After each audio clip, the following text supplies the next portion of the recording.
Dos cristianos discutían acerca de un tema muy relevante que puede resultar muy interesante. Es acerca de si el diablo puede tener algún tipo de injerencia en nosotros los cristianos. ¿Puede tener el diablo alguna injerencia en nuestras vidas? ¿Puede tener intenciones de dañarnos, de perjudicarnos, de hacer algo en contra de nuestra vida? Bueno, uno de esos cristianos decía no. Si Cristo está en mi corazón, el diablo no tiene parte ni arte en mi vida. Yo no creo que me pueda hacer nada. El otro cristiano le decía, yo sin embargo creo que aún los cristianos más consagrados pueden ser tentados por el diablo, pueden ser atacados por el diablo, y si los cristianos le dejan una puerta abierta, una oportunidad, el diablo puede hacer de las suyas. Así que estaban los dos discutiendo este tema, que es muy interesante. Cuando yo preparaba este tema me dije, ¿qué pensamos nosotros? ¿Te quedás con la opinión del primero, que nada puede hacer el diablo contra tu vida? ¿O te quedás con la segunda opinión, que si le damos oportunidad, si le dejamos una rendija y más aún una puerta abierta, entonces el diablo puede atacarnos, puede tentarnos, puede dañarnos, puede hacer de las suyas? Por eso la palabra de Dios, el mensaje del Señor, tiene como título Advertencias sobre el diablo. Advertencias sobre el diablo, para que estemos advertidos, porque al final de cuentas, lo que importa es lo que enseña la Biblia, la palabra de Dios, más allá de lo que nosotros pensemos. Así que, advertencias sobre el diablo. Así que vamos a estudiar alguna de esas puertas para que tengamos mucho cuidado, para que no nos dejemos invadir, engañar, perturbar y perjudicar. Hay 5 puertas que podemos tenerlas abiertas, podemos dejarlas abiertas. Estoy hablando en forma simbólica, no se trata de una puerta literal. 5 puertas que pueden estar abiertas en nuestra vida y que podría ser ocasión, oportunidad para que el diablo nos tiente, nos haga una zancadilla, nos invada, nos perjudique. 5 puertas. La primer puerta es la falta de perdón. La primer puerta es la falta de perdón. Cuando uno no puede perdonar a alguien que nos hizo daño, que nos ofendió, fue injusto con nosotros, esa falta de perdón es una puerta abierta para que el diablo pueda hacer de las suyas. A lo mejor yo cometí un error y no quiero reconocer mi falta, no soy capaz de pedirle perdón a la persona a la cual pude haber ofendido. Bueno, tal vez le pedí perdón a Dios, o tal vez ni eso, pero la falta de perdón es una puerta abierta para que el diablo comience su trabajo perverso en la vida del mejor cristiano. Y lo vamos a probar en la palabra de Dios, la falta de perdón. Segunda de Corintios, capítulo 2, versículos 10 y 11. Epístola a los Corintios, segunda carta a los Corintios, capítulo 2, versículos 10 y 11. El apóstol Pablo decía a estos hermanos de Corinto, así que a quien de ustedes perdonen, yo también lo perdono. Y se lo perdono si es que hay algo que perdonar, por consideración a ustedes en la presencia de Cristo. No vaya a ser que Satanás se aproveche de nosotros, pues conocemos sus malignas intenciones. Qué llamativo el último versículo. No vaya a ser que por falta de perdón el diablo aproveche la ocasión para hacer su obra maligna en cada uno de nosotros. Y el apóstol Pablo se incluye a él y a los hermanos que estaban en Corinto. Esa falta de perdón, hermanos, es una puerta abierta para que el diablo comience a invadir nuestra vida. Muchas veces nosotros decimos, pero yo no soy culpable de lo que pasó, el otro fue. Y yo me considero ofendido, lastimado, herido, y a lo mejor es así. Pero lo cierto es que la persona que no puede perdonar nunca tiene paz interior, nunca tiene expectativas de nada, porque la falta de perdón es un veneno que está dentro nuestro y está dentro de la otra persona. Si la otra persona no me quiere perdonar, es cosa suya, pero el problema es si yo no le puedo perdonar, o si yo cometí la falta y soy incapaz de decirle, mira, me equivoqué, con razón o sin razón, si te ofendí, yo quiero que me perdones, porque el perdón genuino cierra la puerta al diablo. Cuando hay cristianos perdonadores, el diablo lo mira y dice, con este no puedo hacer nada, porque él tiene todas sus cuentas saldadas, le perdonó aún a su enemigo, hizo todos los deberes. Pero cuando hay cristianos que tienen deudas pendientes o falta de perdón, y algunos no de un día, tal vez una semana, tal vez meses, tal vez años, ay Señor, yo no quiero pisar callos, ni te estoy acusando, pero cada uno se debiera examinar, yo también, yo me hago con frecuencia este autoexamen, y digo, pero yo le perdoné a fulano, fulana, mengano, sultano, le perdoné, porque yo sé este tema. Yo no le quiero dar al diablo oportunidad que empiece a dañar mi vida espiritual, mi vida emocional, mi vida mental y aún puede ser mi vida física. Entonces, hermanos, cada uno debiera decir, ¿realmente yo le perdoné a todos los que me hicieron mal? ¿O yo pedí perdón?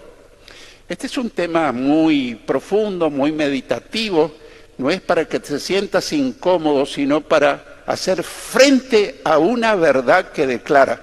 ¿Qué pasó en la iglesia de Corinto? No se sabe exactamente qué pasó. Yo estuve investigando mucho. Al parecer, algunos eruditos bíblicos dicen que una persona en la iglesia de Corinto cometió una falta grave y estuvo disciplinado por determinado tiempo. Pero se dice que él se arrepintió de sus pecados, pidió perdón. Y la iglesia parece que todavía no le levantaba la disciplina, no lo habían perdonado. Entonces Pablo le dice, bueno, es hora de que ustedes le perdonen, y si ustedes le perdonan, yo también le perdono. Y entonces no vaya a ser que Satanás aproveche la ocasión por falta de nosotros de perdonarle a la persona y esa persona también reciba nuestro perdón. La pregunta puntual es, ¿todos los que estamos acá tenemos cuentas pendientes con respecto al perdón? ¿Le perdoné a todos? ¿Le perdonaste a todos? ¿Le perdonamos a todos? ¿Le hemos pedido perdón? No importa quién haya sido el culpable, porque la excusa es él o ella fue la culpable. Pero eso es una cuestión secundaria. Es el perdón que cierra esa gran puerta que le da oportunidad al diablo. La segunda puerta es el enojo prolongado. El enojo prolongado. Y si yo te preguntara, ¿te enojaste alguna vez? Seguro que todos, si son sinceros, van a decir, sí, por supuesto. No una vez, muchas veces. O tal vez con frecuencia. Bueno, yo te quiero decir que el Señor Jesús también se enojaba. ¿Recordás cuando tomó un látigo y llegó a los mercaderes del templo y lo echó a las mesas de los cambistas y con látigo dijo, ustedes han hecho de la casa de mi padre una cueva de ladrones? Y él estaba muy enojado con lo que hicieron esa gente que se aprovechó de esa religiosidad para hacer un comercio. Otro día recordarás también que traían niños para que Jesús los bendijera y los discípulos pensaron que los niños iban a ser una molestia para su Señor. Entonces comenzaron a atajar. y él se enojó con sus discípulos y les dijo: dejen que los niños vengan a mí, no se lo impidan, porque de los tales es el reino de Dios. Ahí tenemos otra ocasión donde Jesús se enojó. Pero ¿y cómo dicen que Jesús nunca pecó? Es que el enojo no es un pecado en realidad. No quiero decir enojate con frecuencia, da lo mismo. ¿Sabe cuál es el veneno, el pecado? Quedarse enojado. Me enojé esta mañana, me llegó la noche, sigo enojado, no pude dormir, di vueltas en la cama, el otro día amanecí enojado, a la tarde enojado, y ese enojo se transforma en furia, luego en ira intensa, en rencor, en resentimiento, en odio. Y yo quiero leerte un pasaje de la Escritura que está en Efesios 4, versículos 26 y 27. Efesios 4, 26 y 27 dice: si se enojan, no pequen, que el enojo no les dure todo el día. No le den oportunidad al diablo. Hay otra versión que seguramente la sabes de memoria: airaos, pero no pequéis, ni deis lugar, ni se ponga el sol sobre vuestro enojo, ni deis lugar al diablo. No me gusta esa expresión, porque airaos es un verbo que está en modo imperativo, está dando una orden: enojate, airate, pero no encierra el contexto, ese sentido. Ese verbo no está en modo imperativo. Si se enojan, si se llegan a enojar, es mejor que no se enojen, pero si se enojan, no pequen. ¿Por qué? Que el enojo no les dure todo el día. Que no empiece a avanzar, porque ese enojo es un veneno que comienza a circular en la mente, en las emociones, en todo su ser. No le den oportunidad al diablo. Quiere decir que cuando el diablo encuentra un cristiano enojado de hace 2 días, 3 días, 3 meses, 4 meses, yo he hablado con cristianos que están enojados varios años con alguien y no están enojados, tienen un odio terrible. Yo quiero decirles con mucho temor de Dios, esa es una puerta gigante donde le está abriendo las puertas al diablo. Ni le den oportunidad al diablo. La segunda puerta que estamos viendo. La tercera puerta es la falta de sumisión a Dios. Falta de sumisión a Dios. Es bueno decirle al Señor, Señor. ¿Quién es Jesús? Mi Salvador y mi Señor. Pero Señor implica que yo estoy bajo su autoridad, que Él domina y gobierna mi vida. Entonces, en Santiago 4:7 dice: sométanse pues a Dios, resistan al diablo y éste huirá de ustedes. Someterse a Dios, ¿qué significa? Estar dispuesto a negar mi propia voluntad, estar dispuesto a morir a mi ego, a mi yo, y decir: Señor, en mi vida se hace lo que tú quieres. Tú eres mi Señor, yo soy tu siervo, soy tu esclavo. Someterse a Dios cuesta, en algunos más, en otros menos. Es obedecer a Dios, es bajo su autoridad. Sométanse pues a Dios. Segundo paso, resístanle al diablo. Hay cristianos que dicen: no, pastor, yo no me animo a reprenderle al diablo. Repréndale usted. No, esta es una norma, un principio espiritual para todo cristiano. Si vos estás sometido a Dios, vos tenés autoridad del Señor. Dios te da autoridad para reprender al diablo. Yo te anuncio esta buena noticia. Ahora, si no estás sometido a Dios, vos tenés poca o nada de autoridad. Pero si estás sometido a Dios, tenés autoridad para reprender los demonios, reprender al diablo. Sométanse pues a Dios, resistan al diablo y éste huirá de ustedes. Así que la falta de sumisión a Dios es otra puerta. Yo vivo mi vida. Yo decidí hacer esto, yo decidí hacer aquello. ¿Quién manda en tu vida? Bueno, estamos en un país libre. Yo decido dónde voy, qué hago, qué negocio emprendo, con quién me caso, con quién no me caso. Un buen cristiano está sometido al Señor, pero ese es un cristiano victorioso, ese es un cristiano libre, es un cristiano que avanza de victoria en victoria. ¿Por qué? Porque Dios lo gobierna, lo sostiene, lo protege. Sométanse a Dios, resístanle al diablo y éste huirá de ustedes. Jesús en el desierto le dijo a Satanás: vete, Satanás, porque escrito está: al Señor tu Dios adorarás y a Él solo servirás. El diablo entonces lo dejó. Y el Evangelio de Lucas dice que lo dejó por algún tiempo. Después volvió a tentarlo. La cuarta puerta que puede estar abriendo la oportunidad al diablo es la distracción espiritual. Podemos vivir distraídos. Podemos venir a los cultos, podemos leer la Biblia, podemos orar, o tal vez no, pero tal vez estamos distraídos con cosas pasajeras, pero no hay que atender a los chicos, la colegiatura, el alquiler de la casa, el pago del agua, el pago de... Sí, pues, pero que eso no ocupe el primer lugar de tu vida. Entonces podemos estar distraídos en cuestiones espirituales. Primera de Pedro, capítulo 5, versículo 8 al 11. Primera de Pedro 5, 8 al 11 dice: sean prudentes. Otra versión dice: sean sobrios. Y manténganse despiertos. Velen, espiritualmente hablando. Porque su enemigo, el diablo, como un león rugiente, anda buscando a quien devorar. Resístanle firmes en la fe, sabiendo que en todas partes del mundo los hermanos de ustedes están sufriendo las mismas cosas.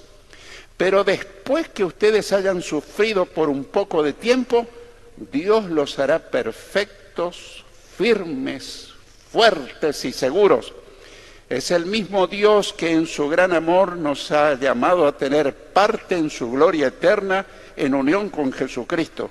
A Él sea el poder para siempre. Amén. Y la iglesia dice: gloria a Jesús, aleluya. Él es el Rey de Reyes. Él es el glorioso Señor de señores.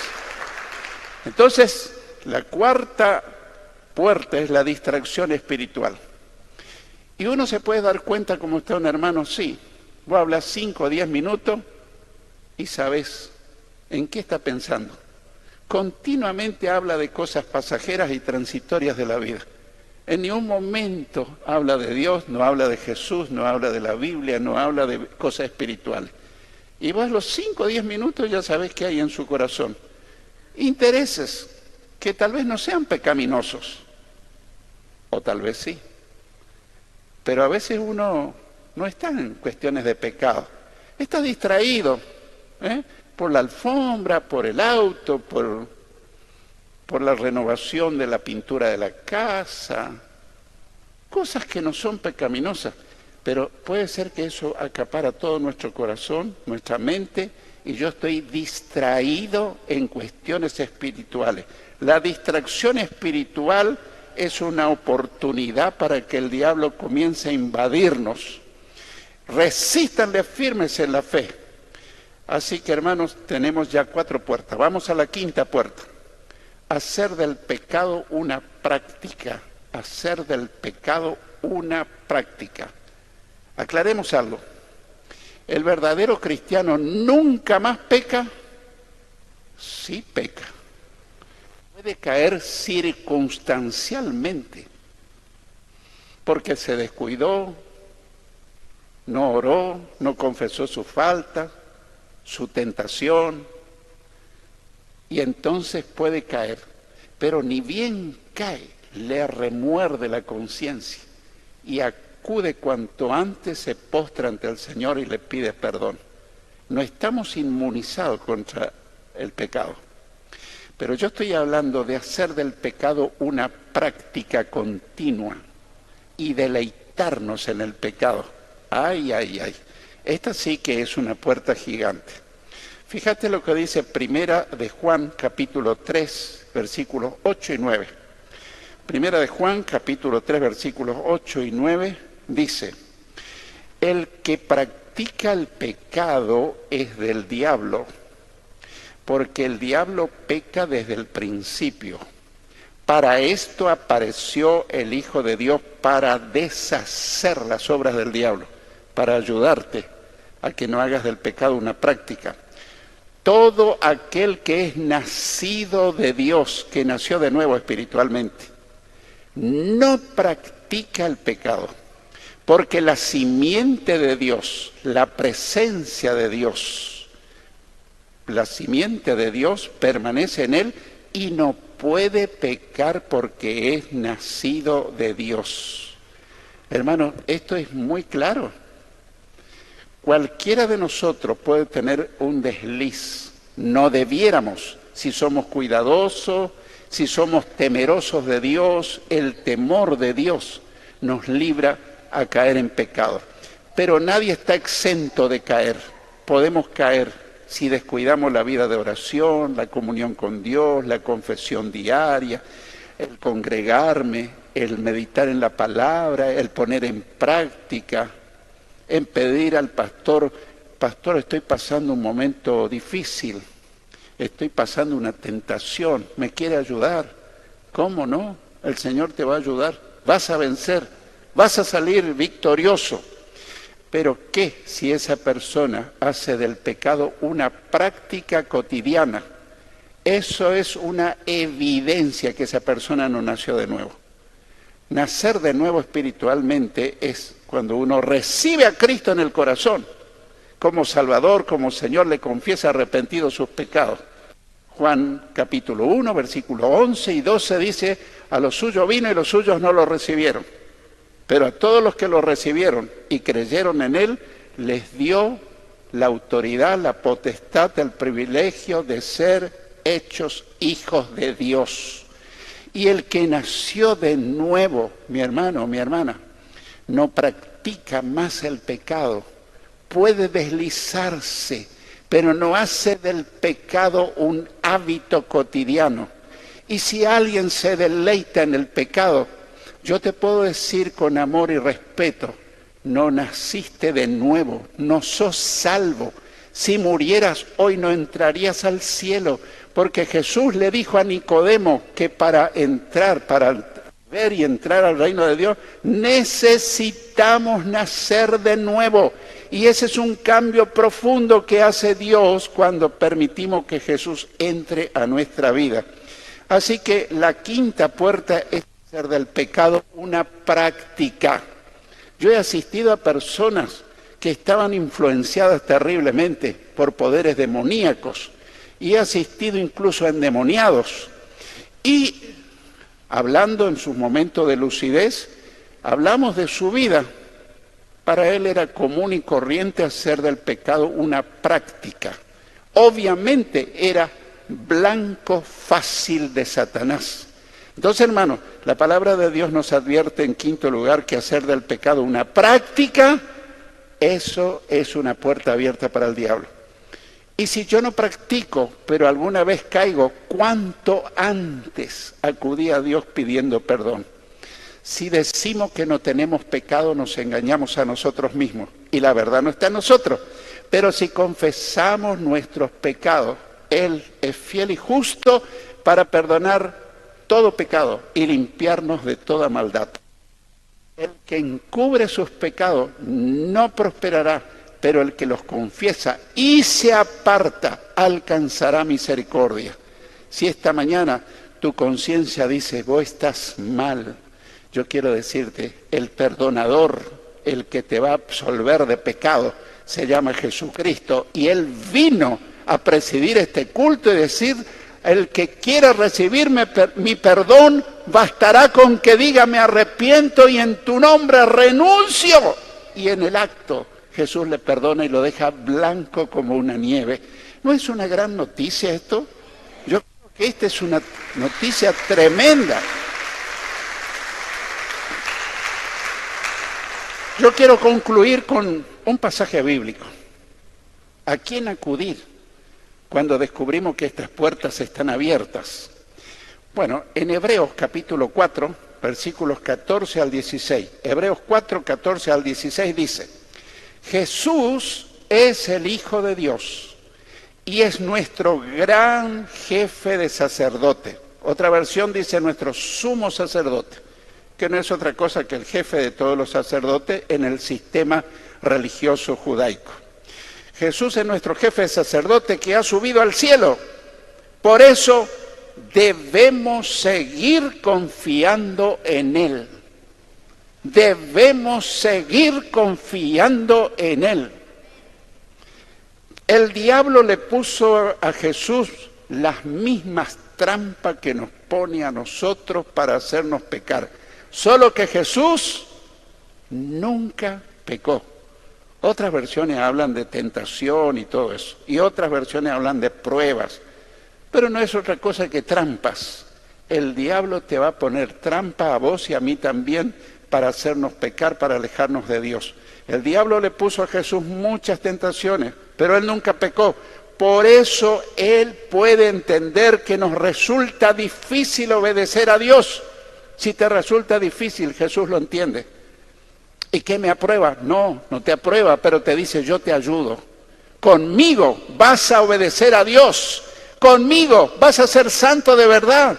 Conmigo le vas a cerrar todas las puertas que el diablo está esperando para meterse en tu vida y dañarte. El verso 16 dice así: cuando tengamos alguna necesidad, acerquémonos con confianza al trono de Dios. Él nos ayudará porque es bueno y nos ama. Jesús está aquí y te dice: yo te quiero ayudar, yo te puedo ayudar, yo te puedo perdonar, yo puedo limpiar tu conciencia, yo puedo darte una vida nueva, victoriosa. Todas tus puertas estarán cerradas al diablo y caminarás de victoria en victoria, porque Jesucristo venció al diablo, Jesucristo venció al infierno, Jesucristo venció la muerte, Él resucitó. ¡Aleluya! ¡Gloria a Dios! Y Él dijo: cuando se reúnan 2 o 3 en mi nombre, yo estoy en medio de ellos. Esta mañana, el pastor principal de esta iglesia está presente, se llama Jesucristo, el Hijo de Dios. Y Él no vino a poner un dedo acusador, Él vino a abrirte los brazos y decirte: hijo mío, si tenés alguna puerta abierta al diablo, esta mañana, hacé cuentas conmigo y todas tus puertas al diablo se van a cerrar. Vas a caminar de victoria en victoria, de bendición en bendición. Tu vida, tu familia, tu salud, todo va a cambiar, porque Cristo vive. Triunfaremos hoy, mañana y siempre.